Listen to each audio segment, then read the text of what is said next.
What large company was shut down because of one bad decision? The Ratner's jewelry shop chain in the UK, because its chair Gerald Ratner chose to speak off the cuff at a major business speech in 1991.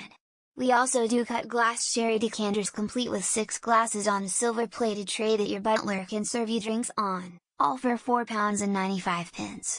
People say, how can you sell this for such a low price? I say, because it's total crap. The company's valuation collapsed, Ratner was forced out and the high street shops all closed. Blitz USA Incorporated, they made gas cans, car ramps, that sort of thing. They refused to add a simple screen to their gas cans that would prevent flashover, even after multiple lawsuits. Even after not being able to use their own fuel containers on their own production floors due to OSHA regs. Now they don't exist. It's almost a case of corporate suicide. Blockbuster. Now the video rental industry was dying as it was, however, before it had died, Netflix reached out wishing to form a partnership. Had Blockbuster taken up that offer, they would still be around today, no doubt about it, just with a different but more successful business structure than what they are remembered for. WCW was shut down due to the terrible AOL Time Warner merge. The new owners thought they were above professional wrestling and never told wrestling superfan owner Ted Turner their intentions. He was obviously pissed. Just a few years prior, WCW had TV ratings that beat the MLB, NBA and even competed with the NFL on Mondays. Schlitz-Beer once tried to increase their bottom line by using cheaper ingredients. Result: poorer quality, including a slimy mucus at the bottom of the bottles, which in turn caused sales to drop hard. They reversed back to the old ingredients, but the customer base never trusted them again, and Schlitz died off. Fucking GameStop ruined ThinkGeek. I love that website and it was my spot where I found all the amazing Christmas presents. But no stupid GameStop decided to buy it out from Hot Topic's nose and then opened up brick-and-mortar stores and destroyed the brand. Fuck you, GameStop. Not shut down, but special consideration should be given to Xerox. They are the originators of both the mouse and the GUI interface every PC has been based on for almost 30 years. Both Jobs and Gates stole this technology. I would say Artesian builds, but I'd kid they would be considered large.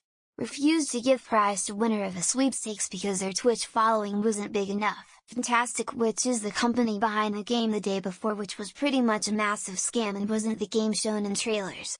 The entire game was an asset flip and the studio shut down days after the game's launch. HET.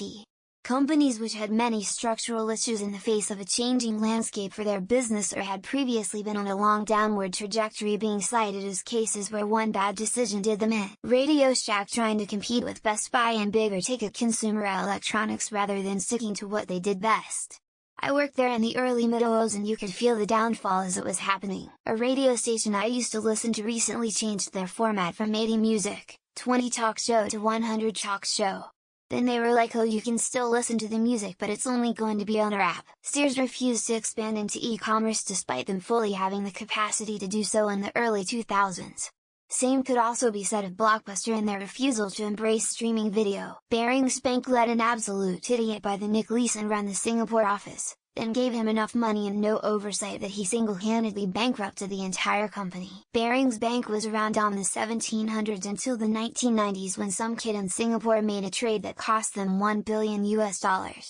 I think that's my best example that comes to mind. Circuit City, when they decided to fire 3,400 seasoned employees and replace them with high school kids who will work for less, thinking it was a smart business move. Research in Motion's response to the launch of the iPhone was to concentrate on building a better keyboard.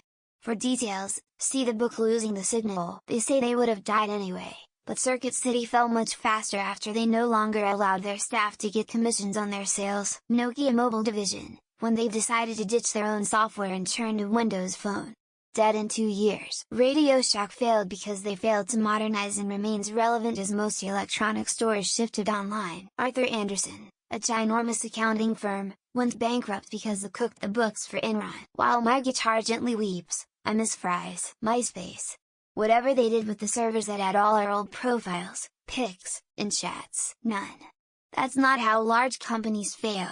Way too many variables over a given time period. Not shut down, but Tumblr taking porn off their site wasn't a sound business move. Blockbuster, they were offered quite a bit from Netflix but they decided nah. RIM thought iPhone were no threat to the more business-oriented BlackBerry. Pan Am, when they decided to let that bomb on their plane over Lockerbie. DeLorean.